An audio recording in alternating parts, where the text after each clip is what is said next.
Alors, tout ce qu'on vient de faire, vraiment, c'est juste une étape préliminaire pour commencer le TP. Donc, jusqu'à maintenant, on n'a pas commencé le TP. OK? Donc, c'est maintenant qu'on va commencer le TP. Donc, maintenant, je vais lire les questions et je vais commencer. Donc, voici les 3 bits, c'est déjà fait. OK? Maintenant, on va écrire les services. Écrire le service save commande qui permet de calculer le total, c'est la somme des quantités fois prix de commande item.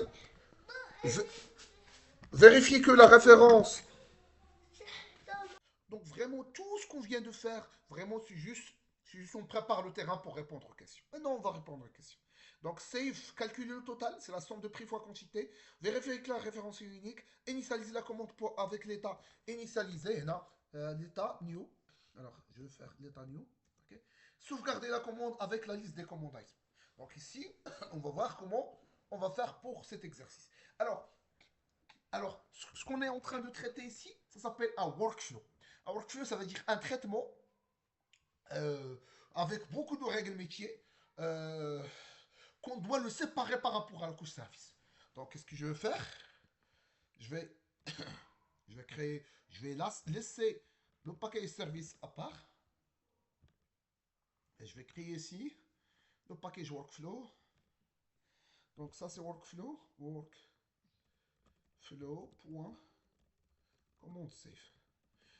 La méthode save, ça devient une classe à part. Ok? Vous allez voir l'avantage de ça sur le testing, sur la lisibilité de code source, etc. Ok? Donc, command service. Alors, ça, c'est la partie import, parce que le workflow aussi, il a implementation. Ça, c'est le package import. J'ai oublié de faire import. Et je vais faire ici, command save. Alors, Shift F6. Shift F6, import.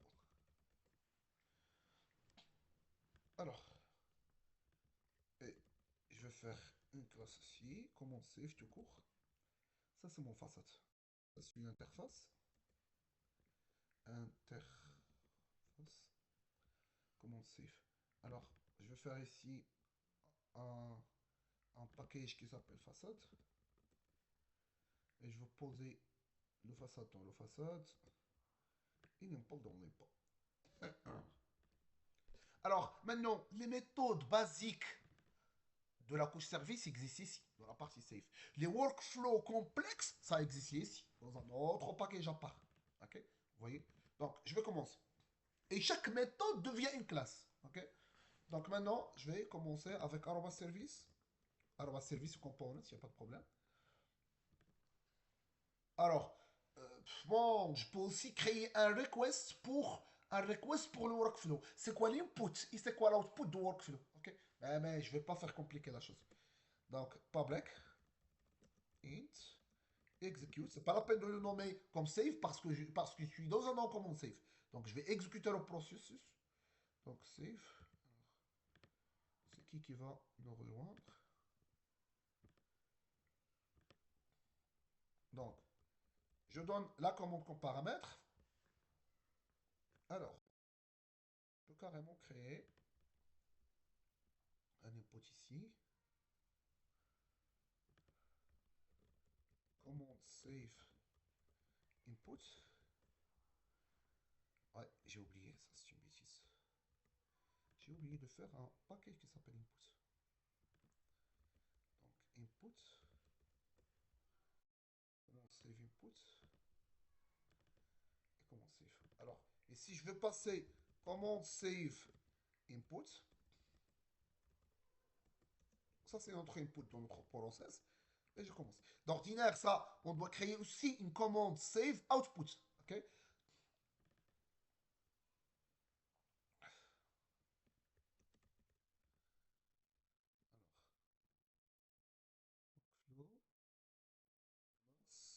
Alors, output point commande save output. Ok. Alors, lorsque je veux sauvegarder une commande, j'ai besoin de quoi? J'ai besoin simplement de la référence. Ok. Donc, private string référence. J'ai besoin aussi de quoi? De total. Big decimal.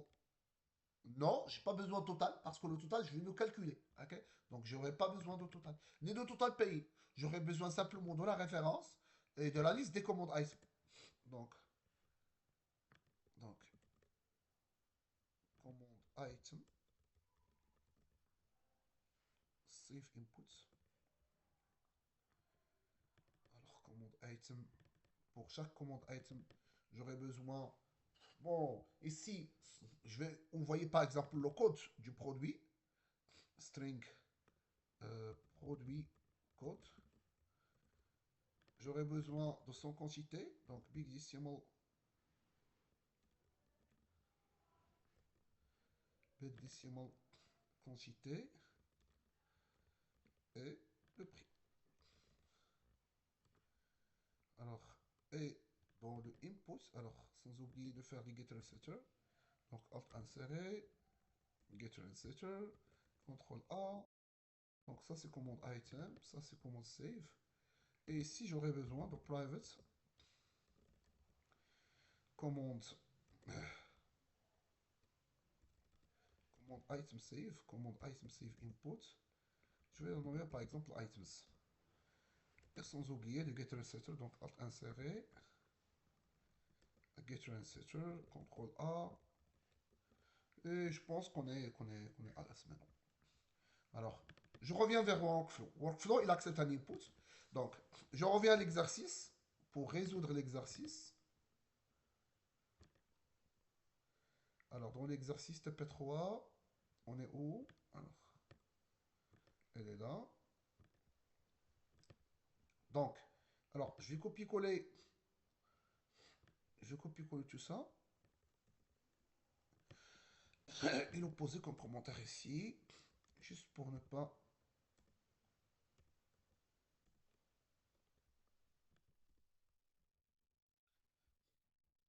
Donc, calculer la somme. Vérifier. Initialiser. Et sauvegarde. Ok. Donc, calculer le total. Donc, je vais calculer le total, donc c'est facile. Donc, je vais prendre l'input, point le get items. Alors, les items, je vais. C'est une liste. Alors, je vais créer une var. C'est les items. Par la suite, je vais faire. Je vais calculer la somme des prix fois quantité. Donc, je vais faire items, point. Filter, point map plutôt. Donc, stream.map. Ah, ça, c'est un objet. Items, le items, il nous dit quoi? Ah, ça, c'est une bêtise. Je suis liste ici.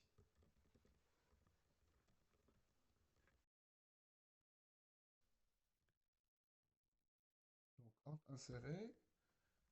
Get result setters. Entrée. On va faire alt entrée. Import. Qu'est-ce qu'il a fait? Alt entrée. Import class. Java issue map. Et ça marche. CTRL Alt Shift O. Et je reviens. Je reviens en arrière. Je vais créer une var ici, une variable. Ça, c'est la liste. Alors, maintenant, je vais mapper chaque élément. Je vais le mapper avec quoi? Avec le prix fois quantité.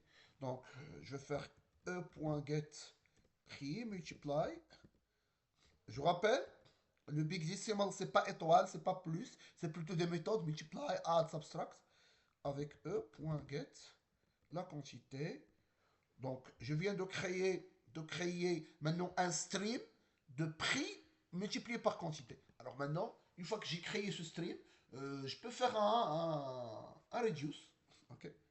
Reduce. La valeur initiale de ce reduce, c'est bigdecimal.0. Par la suite, l'opération à faire, c'est le bigdecimal.add. Ça veut dire à chaque fois qu'il va faire des adds. Donc bigdecimal.add. .add. Alors, le items, qu'est-ce qu'il a le items ici? Items. Ouais. Donc ici, et je récupère le total. Donc, je récupère la variable. C'est le reduce. Ça, c'est le total. Ok. Alors, je peux faire comme ça. Tchac. Et je peux faire comme ça. Donc, ça, c'est le total. Alors, ce total, je vais l'injecter au sein de de la commande. Donc en fin de compte, euh, je dois sauvegarder la commande, ok, avec la liste de commandes item. En calculant tout d'abord la somme. Alors, j'ai calculé la somme. Vérifier que la référence est unique. Alors ici, je peux carrément créer une commande pour pouvoir la sauvegarder. Commande, commande, new commande. Commande.set total, c'est le total. Commande.set, c'est quoi? Cette ref, c'est le commande input save, c'est le input.getRef. Le état aussi, on doit l'initialiser. Commande.setEtat, cet état commande. Donc ici, je dois avoir un état. Vérifier que la référence est unique. Alors, oublions ça. Je dois vérifier que la référence est unique. Donc, j'ai calculé le total et je dois vérifier que la référence est unique. Et je dois accepter ces deux messieurs. Alors, je dois vérifier quoi? Que la référence est unique. Alors, ici la réponse. Alors, est-ce que j'ai une réponse output? Ouais. Alors, pour l'output, je vais faire un message. Je vais faire un code. C'est un code ici. Et je peux ajouter une liste de strings. Ce sont les infos, les erreurs et les warnings par exemple.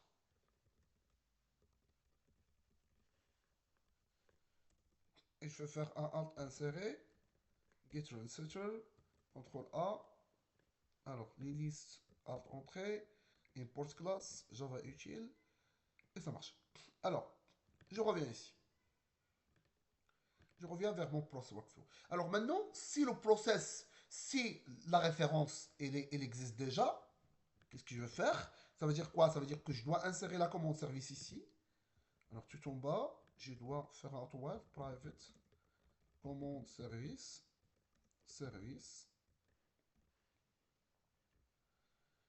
J'aurai besoin aussi de état service. Donc état commande plutôt.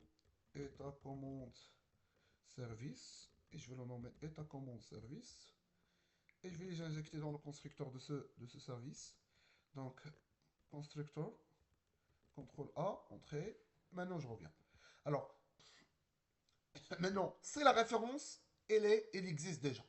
La référence n'est pas unique. Ce que je veux faire, donc, find by reference, donc plutôt commande service, ça veut dire le service. Service.findByReference de commande.getReference et non nul, point non nul. Qu'est-ce que je veux faire? Je vais créer un output, ok? Ici, ça doit sortir un commande save output. Commande save output, elle est là.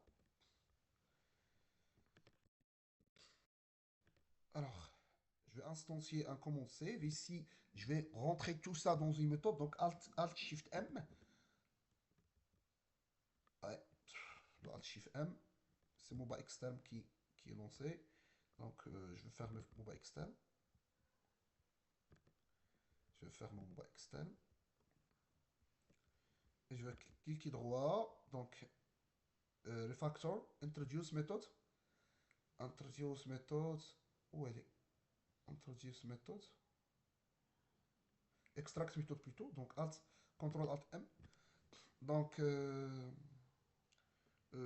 vais dire init commande. Ça permet d'initialiser la commande. Comment? On crée la commande. Tu prends l'input. Alors, je ne vais pas prendre la liste. La liste, elle est déjà. Alors, la liste, elle est déjà dans. Alors, total, c'est items. Alors, je peux faire items ici. Input plutôt. Input.getItems. Je vais faire un point var. Items, et c'est tout. C'est pas statique, c'est une méthode classique. Et c'est tout. Ici, je vais faire comme ça. Et ça permet d'initialiser.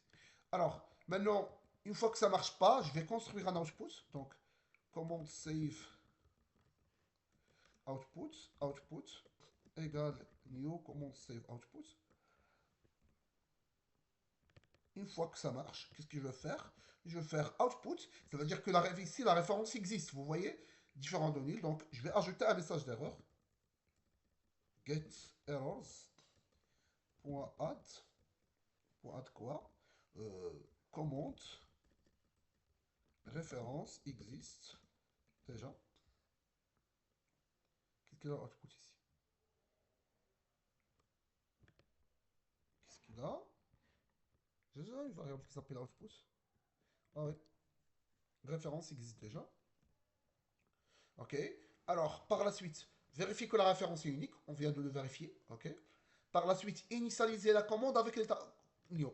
Ici, je peux le faire ici. Donc, je veux faire commande. Point .set état commande. Donc, état commande service. Point .find by code. Bon, je peux faire carrément une méthode qui s'appelle find new. Ok. Donc, je rentre ici. Donc, en plus de cette méthode, je vais faire find new. Donc, sans fournir le ici, je vais faire un contrôle, dupliquer CTRL T. Donc, find new. Je vais éliminer aussi. Donc, c'est DAO find by code. Ici, je dois. Alors, je suis ici. Donc, je dois introduire les constantes. Donc, constante. Point, état commande constante. État commande constante.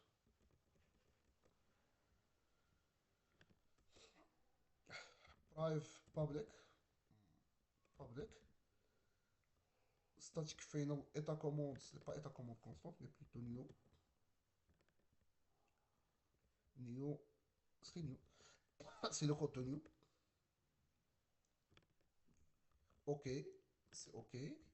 Le KO. C'est le KO. Le pending. C'est pending. OK. Donc, je reviens ici. Le commande find new. Find new, il est là. Alors, find new, on n'a pas encore complété l'instanciation. C'est commande constante. État commande plutôt constante. Point new. Ça, c'est le code. Et ça permet de retourner. Qu'est-ce qu'il a? Public static final. Ouais, c'est une bêtise. Donc, je viens d'initialiser la commande. OK. Alors, calculer le total, c'est déjà fait. Vérifier que la référence unique, c'est déjà fait. Initialiser la commande avec l'état new, c'est fait. Et maintenant, il faut sauvegarder la commande avec la liste des commandes items. Alors, quand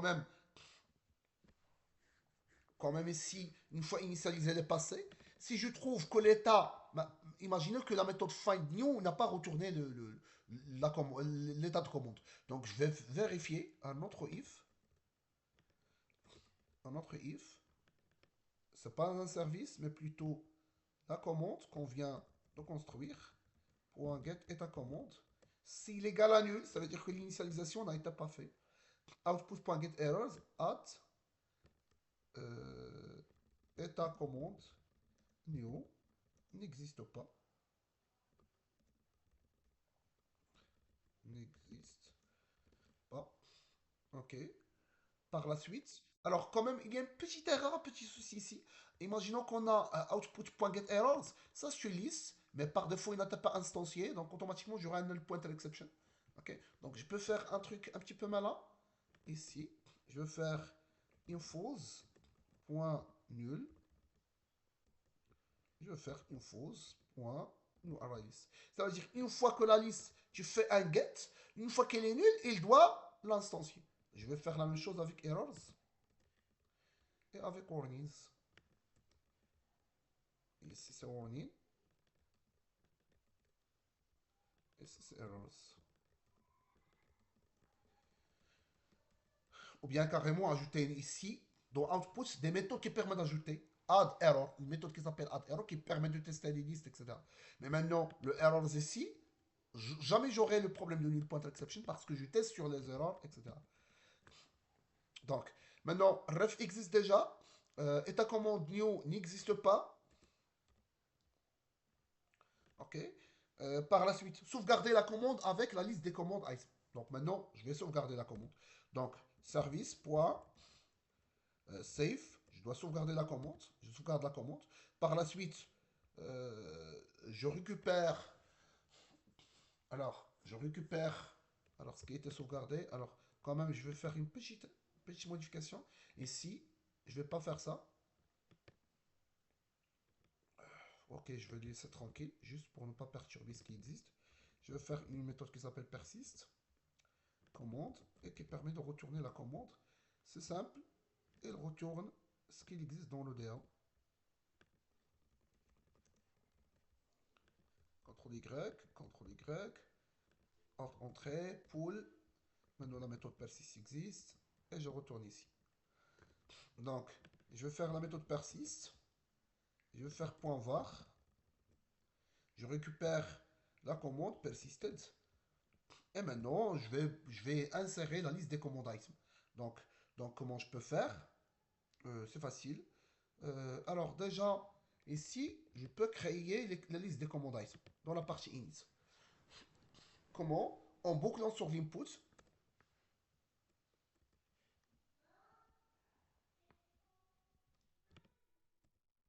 Alors, je vais faire que l'item, c'est quoi? C'est input. Input.getItems. Ça, c'est la liste. .var. Voilà, c'est déjà fait. C'est déjà fait. C'est pas la peine de répéter. Vous l'avez déjà fait. Donc, je boucle directement sur la items. For each. Et je récupère. Alors, qu'est-ce que je vais faire? Je vais faire item. Je vais créer carrément un command item. Command item égale à new command item. Je vais faire command item.set commande. Command item.set produit. Ah oui, c'est produit. Donc je dois trouver le produit en se basant sur le code.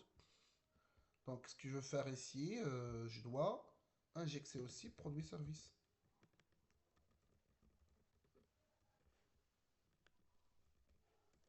Et je dois l'injecter au paramètre AutoConstructor. Produit service. Find by code.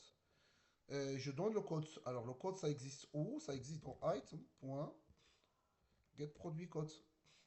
Mais quand même, je dois vérifier s'il y a un problème. Ça veut dire que si le code n'a été pas trouvé. Alors, bon, quand même, je ne vais pas bloquer le processus, mais c'est le produit égal à nul. Ça veut dire command item.getProduit. Ça veut dire le produit en question n'a été pas trouvé. Euh, c'est les nuls. Qu'est-ce que je veux faire? Je veux faire output.getError. Produit n'existe pas. Produit, mais quand même, je dois le spécifier. C'est quel produit? C'est ce produit-là qui n'a été pas trouvé.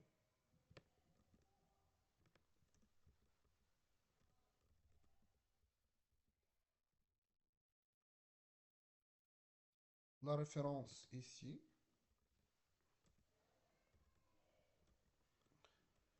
C'est input.getReference.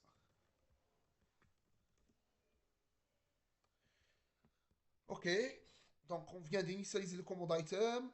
Command item, on vient de le créer, associé avec le commande, associé avec le produit. Maintenant, on doit le sauvegarder. Ok. Ah oui, command item, sans oublier que command item, je dois, avec la quantité, c'est le item.getQuantité, le prix, cette prix unitaire, c'est le item.getPrix.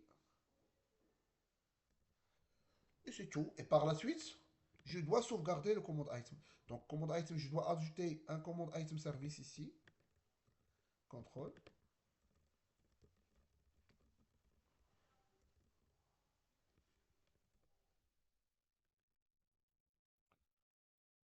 Je dois l'ajouter au constructeur. Et ici, sauvegarder le command item. Donc, command item service.save, command item. Je pense. Ah oui, on n'a pas attaché avec le persisted. C'est le persisted ici, cette commande, avec le persist qui a été persisté dans la base de données. Donc, je pense qu'on a. Je dois faire un point virgule ici. Donc, c'est tout. Donc, j'ai sauvegardé la commande avec l'ensemble. Alors, ça, je vais pas le faire à la main. Parce que si vous voyez, c'est un petit peu. Alors ici, s'il vous plaît, s'il y a des erreurs, je ne peux pas persister. Donc ici, if quoi? If output.get is empty, ça veut dire qu'il n'y a pas d'erreur. Et maintenant, je peux persister. Alors,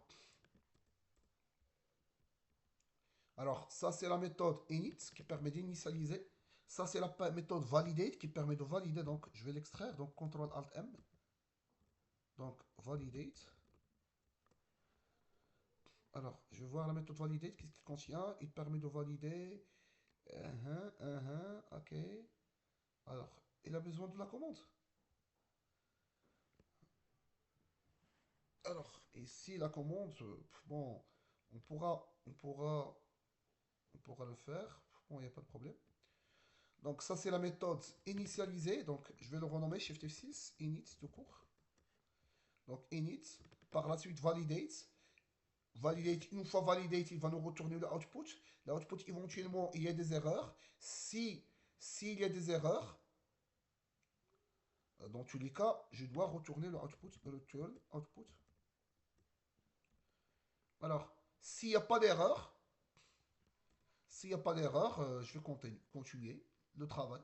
Ça veut dire que je vais persister la commande et persister la commande item. Donc, grosso modo, c'est ça la méthode save.